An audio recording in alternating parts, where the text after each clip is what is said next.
اگر وہ قانون کے مطابق نہیں ہوگا تو کبھی بھی یہ الیکشن نہیں ہونے دیں گے۔ ان کی طرف سے کہا گیا کہ آرٹیکل 223 کاغذات نامزدگی کو منظور کرنے یا مسترد کرنے کا 3 جگہ پر اختیار دیتا ہے۔ بابر اعوان نے کہا کہ شہباز شریف کے کاغذات نامزدگی مسترد کیے جائیں۔ شہباز شریف کے خلاف مالی کرپشن کے چارجز ہیں۔ یہ دنیا کا پہلا وزیر اعظم ہوگا جو 10 مہینے سے عبوری ضمانت پر ہے۔ سیکرٹری قومی اسمبلی نے کہا کہ چارجز آپ ہمیں دے دیں، باقی سیاسی تقاریر نہ کریں۔ قائم مقام اسپیکر نے اعتراضات کی سماعت کا اختیار دیا ہے۔ اس پر شاہ محمود قریشی نے کہا کہ آپ ہمارے وکیل کے ساتھ ایسے بات نہیں کر سکتے، آپ تمیز کے ساتھ بات کریں، اور انہوں نے کہا کہ یہ حکومت ابھی بنی نہیں ہے اور دھاندلی کا آغاز آپ نے کر دیا ہے، ان پر ابھی سے اقتدار کا نشہ چڑھا ہوا ہے اور آپ اس رویے سے اور اس لہجے سے بات کر رہے ہیں، یہ کوئی درست نہیں ہے۔ آپ دیکھیں صحیح کہ سیکرٹری اسمبلی کوئی چینج تو نہیں ہوا، یہ وہی سیکرٹری اسمبلی ہے جو پچھلے 3.5 سال سے پاکستان تحریک انصاف کی حکومت کے ساتھ تھا، لیکن ایک ابھی ان کے کاغذات نامزدگی جمع ہوئے ہیں، لیکن یہ وہ لوگ ہیں جو کیونکہ پچھلے 30 سال سے پوری بیوروکریسی ان کی خدمت میں معمور ہے اور ان لوگوں نے ہی ان کو لگایا ہوا ہے۔ تو جیسے رات ایاز صادق اسپیکر کی چیئر پر بیٹھے ہیں اور ان کے آس پاس جو اسپیکر کا عملہ ہے ویسے پھر رہا تھا جیسے کوئی ایاز صادق ہی پچھلے 3-4 سال سے اسپیکر ہیں، تو یہ ان کی جڑیں بڑی مضبوط ہیں۔ یہ تو عمران خان ہے جس نے ان کے خلاف ایک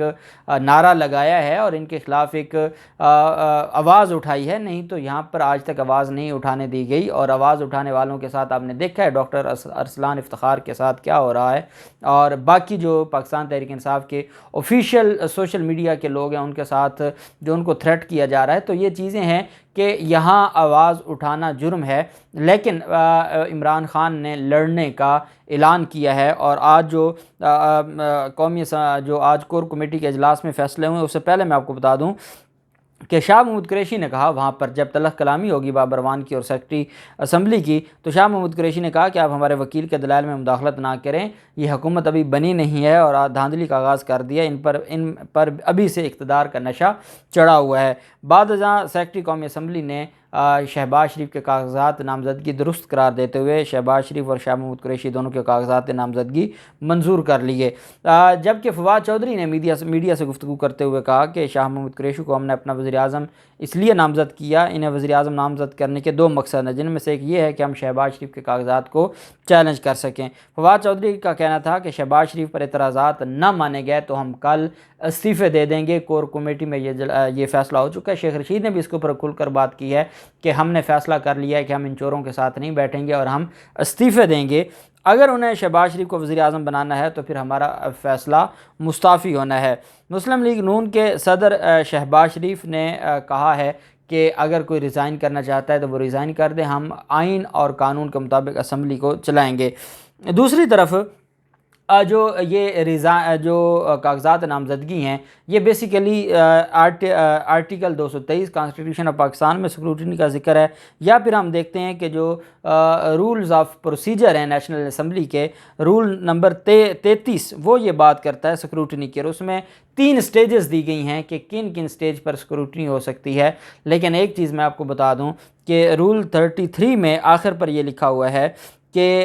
the decision of the speaker accepting or rejecting a nomination paper shall be final۔ Nomination paper کو ایکسیپٹ کرنے کا یا ریجیکٹ کرنے کا جو اختیار ہے اسپیکر کا وہ فائنل ہوگا۔ ابھی قائم مقام اسپیکر قاسم سوری ہیں، لیکن سارے اختیارات سیکرٹری قومی اسمبلی کے پاس ہیں کیونکہ وہ ریزائن کر چکے ہیں، اور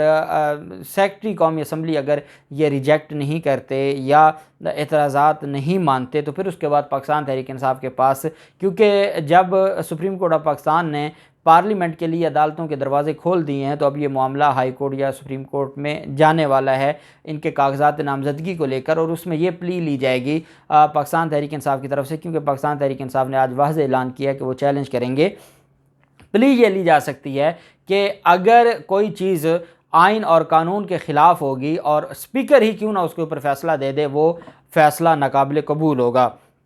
آپ جانتے ہیں کہ جو 7 اپریل کا فیصلہ ہے اس میں پہلے اس کو ناٹ اپرووڈ فار رپورٹنگ کہا گیا تھا، بعد میں اس کو اپرووڈ فار رپورٹنگ کر دیا گیا، اگلے دن اس کی چینج کر دی گئی تھی۔ تو اگر وہ اپرووڈ فار رپورٹنگ ہے تو اس کی بنیاد پر یہ جو فیصلہ ہے جو اسپیکر کی طرف سے دیا جائے گا اور وہ اعتراضات مسترد کرنے کا ہے، اس پر یہ معاملہ دوبارہ عدالتوں میں جا سکتا ہے، اور عدالتوں میں کیونکہ عدالتیں اس پر کہہ چکی ہیں کہ جو معاملہ قانون اور آئین کے خلاف ہوگا اس پر عدالتیں اپنا ایکشن لیں گی، چاہے وہ پارلیمنٹ کی اپنی کارروائی کیوں نہ ہو۔ اور یہی چیز ہے کہ اگر یہ معاملہ عدالتوں میں جاتا ہے تو یہ ایک کافی مضبوط کیس ہو جائے گا پاکستان تحریک انصاف کے لیے۔ اصل چیز یہ ہے کہ پاکستان تحریک انصاف نے جو فیصلہ کیا ہے وہ یہ ہے کہ ان کا ہر سطح پر مقابلہ کرنا ہے۔ پاکستان تحریک انصاف نے نہ صرف ان کے کاغذات نامزدگی کو چیلنج کرنے کا کہا ہے جو مسترد کیے گئے ہیں، بلکہ پاکستان تحریک انصاف استعفے دینے بھی جا رہی ہے، اور بڑی اہم چیزیں جو آج پارلیمانی کمیٹی سے عمران خان جو سارے ممبران سے استعفے لے لیں گے تو اس کے بعد کیا ہوگا، آئین کیا کہتا ہے، آئین میں کیا اس کی گنجائش ہے، کتنے لوگ اگر ریزائن کر دیں تو اس کے بعد اسمبلی چل سکتی ہے یا نہیں چل سکتی، اس پر اگلے ویلاگ میں ہم بات کریں گے۔ اللہ پاک پاکستان کا حامی و ناصر ہو۔ بہت شکریہ۔ اللہ حافظ۔ پاکستان زندہ باد۔